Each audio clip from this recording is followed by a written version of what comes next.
आइए दोस्तों, आज की इस पर्टिकुलर वीडियो में ये समझने की कोशिश करते हैं कि जो एंग्जाइटी वाले लोग हैं वो अपनी सबसे बड़ी गलती क्या करते हैं और इस गलती की वजह से सालों तक उनकी एंग्जाइटी खिंचती चली जाती है और वो अपनी इस एंग्जाइटी से बाहर नहीं निकल पाते हैं।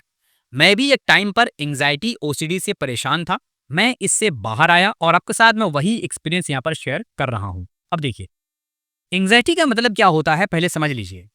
एंग्जायटी जो है एक नॉर्मल चीज है तब तक जब तक वो आपकी बॉडी पर आपके माइंड पर इफेक्ट नहीं डाल रही है। और एंग्जायटी हर किसी इंसान को हो सकता है। ये कोई बड़ी बात नहीं है कि किसी को एंग्जायटी हो गई, लेकिन अगर वो एंग्जायटी आपकी माइंड को आपकी बॉडी को इफेक्ट नहीं कर रहा है तो ऐसी एंग्जायटी आपको कभी कभी कहीं पर भी छोटी बहुत हो सकती है। लेकिन अगर उस एंग्जायटी की वजह से आपकी डेली लाइफ इफेक्ट होने लगे, उस एंग्जायटी की वजह से आपके रिलेशनशिप, आपकी जो normal day to day life है, अगर वो इफेक्ट होने लगे तो इसका मतलब है कि आप उस एंग्जायटी को हैंडल नहीं कर पा रहे हैं और अब आपको किसी न किसी से एक सपोर्ट लेने की जरूरत होती है।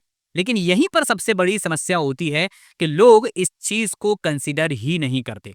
बहुत लंबे समय तक लोगों को ये लग रहा होता है कि मैं इससे खुद फाइट कर लूंगा, खुद फाइट करके बाहर आ जाऊंगा। और लोग ये करते करते कई बार तो 5-5 साल निकाल देते हैं और फिर उन्हें रियलाइज होता है कि उन्होंने बहुत ज्यादा डिले कर दिया है। यही वही गलती है कि जिसकी वजह से ज्यादातर लोग एंग्जाइटी से बाहर नहीं निकल पाते। अच्छा, एक बात मुझे बताइए, अगर आपको फीवर हो, बिल्कुल सिंपल सी बात समझिएगा, अगर आपको फीवर हो तो फीवर के लिए आप क्या करेंगे? पहले एक पैरासिटामोल लेंगे। लेकिन अगर उस पैरासिटामोल से आपका फीवर सही नहीं हो रहा है तो नेक्स्ट स्टेप आपका क्या होता है? क्या आप खुद से अपना ट्रीटमेंट करना शुरू कर देते हो? खुद से आप अपनी ट्रीटमेंट पर फोकस करने लगते हो या आप किसी डॉक्टर से कंसल्ट करते हो? आप उनके पास जाते हो, विजिट करते हो, पूछते हो कि मेरा फीवर क्यों नहीं जा रहा है, बताओ। तो डॉक्टर आपको चेक करता है। अगर उसको लगता है कि कोई ब्लड टेस्ट कराना है, ब्लड टेस्ट वगैरह करवाएगा, जो भी है वो कर करा के आपका वहां पर जो है ट्रीटमेंट शुरू करते हैं। तो डॉक्टर्स वहां पर स्टेप लेते हैं कि आपको देखकर आपके फीवर को एनालिसिस करके कि आपको क्या स्टेप लेना है उनको वो लेते हैं और आप वहां पर फीवर से फ्री हो जाते हो, बिल्कुल ठीक हो जाते हो, तंदुरुस्त हो जाते हो। लेकिन जब ये बात हमारे मेंटल हेल्थ पर आती है तो मेंटल हेल्थ पर हम हमेशा ऐसा सोचते हैं कि ये तो बस अपने आप से सही हो जाने वाली चीज है और इस पर हमें ज्यादा फोकस नहीं करना चाहिए और हम इग्नोर कर देते हैं।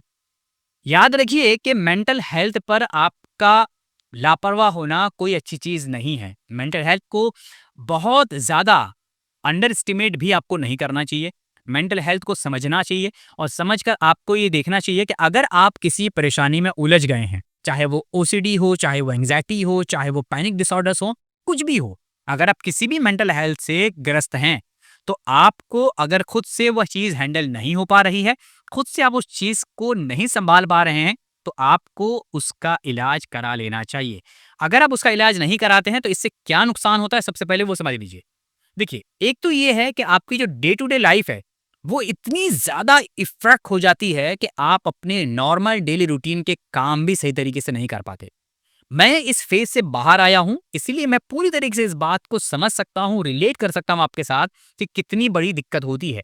जब मैं ओसीडी में था, आप यकीन मानिए कि छोटा सा काम करने के लिए भी जो काम 5 से 10 मिनट में हो जाता हो, उस काम को करने में मुझे कई बार घंटों लग जाते थे अपनी उस ओसीडी की वजह से। एक ही चीज को बार बार रिपीट करना कितना फ्रस्ट्रेटिंग होता है, इस बात का अंदाजा सिर्फ एक ओसीडी वाला ही व्यक्ति लगा सकता है। और एक ही चीज को सोच सोचकर परेशान होना, एंग्जाइटी के लेवल पर इस तरीके से खतरनाक लेवल पर पहुंचना और फिर अटैक आना, पैनिक अटैक, वो वही इंसान समझ सकता है जिसको पैनिक अटैक आता है। तो ये चीजें ऐसी हैं कि जिसको हम लोग ना क्या करते हैं, इग्नोर कर देते हैं, कह रहे यार ठीक है, कोई बात नहीं, एक वीडियो देख लूंगा, किसी से कुछ सुन लूंगा और ठीक हो जाऊंगा। ऐसा नहीं होता। देखिए, अगर आपके अंदर इतना स्टेमिना है, इतनी मतलब मेंटल स्ट्रेंथ है कि आप ठीक हो सकते हो, तो बहुत अच्छी बात है, ट्राई करो, ठीक हो जाओ। हमारी भी यही दुआ है कि आप जल्दी से ठीक हो जाएं, अच्छी है। लेकिन अगर ठीक नहीं हो पा रहे हैं तो आपको किसी ना किसी से हेल्प ले लेना चाहिए। मैंने हेल्प लिया, मैंने सेशंस लिए, सेशंस लेकर मैंने समझा कि मेंटल हेल्थ क्या होता है, मेंटल हेल्थ की पूरी क्लैरिटी ली और तब जाकर मुझे पता चला कि एक्चुअली मैं ये कोई बहुत बड़ी समस्या नहीं है। अगर आपको ये बात समझ में आ गई कि जिस तरीके से आपको फिजिकल लेवल पे कोई बीमारी होती है, आप उसका इलाज कराते हैं, तो मेंटल लेवल पे कोई बीमारी हुई है, आप उसका इलाज करा लें। सिंपल सी बात है। लेकिन हमें इस चीज को समझने में बहुत टाइम लग जाता है। तो मैंने कई-कई सेशंस लिए और उनका बहुत-बहुत थैंक कि भई उन्होंने मुझे सेशंस दिया और हालाँकि उन्होंने ऐसा नहीं है कि चार्ज नहीं किया था, चार्ज किया लेकिन उसके बावजूद कि बहुत-बहुत थैंक यू क्योंकि कई बार क्या होता है, आप पैसे खर्च करते हैं, लेकिन पैसे खर्च करके आपको सही गाइडेंस मिलना ये बहुत ही ज़्यादा महत्वपूर्ण होता है।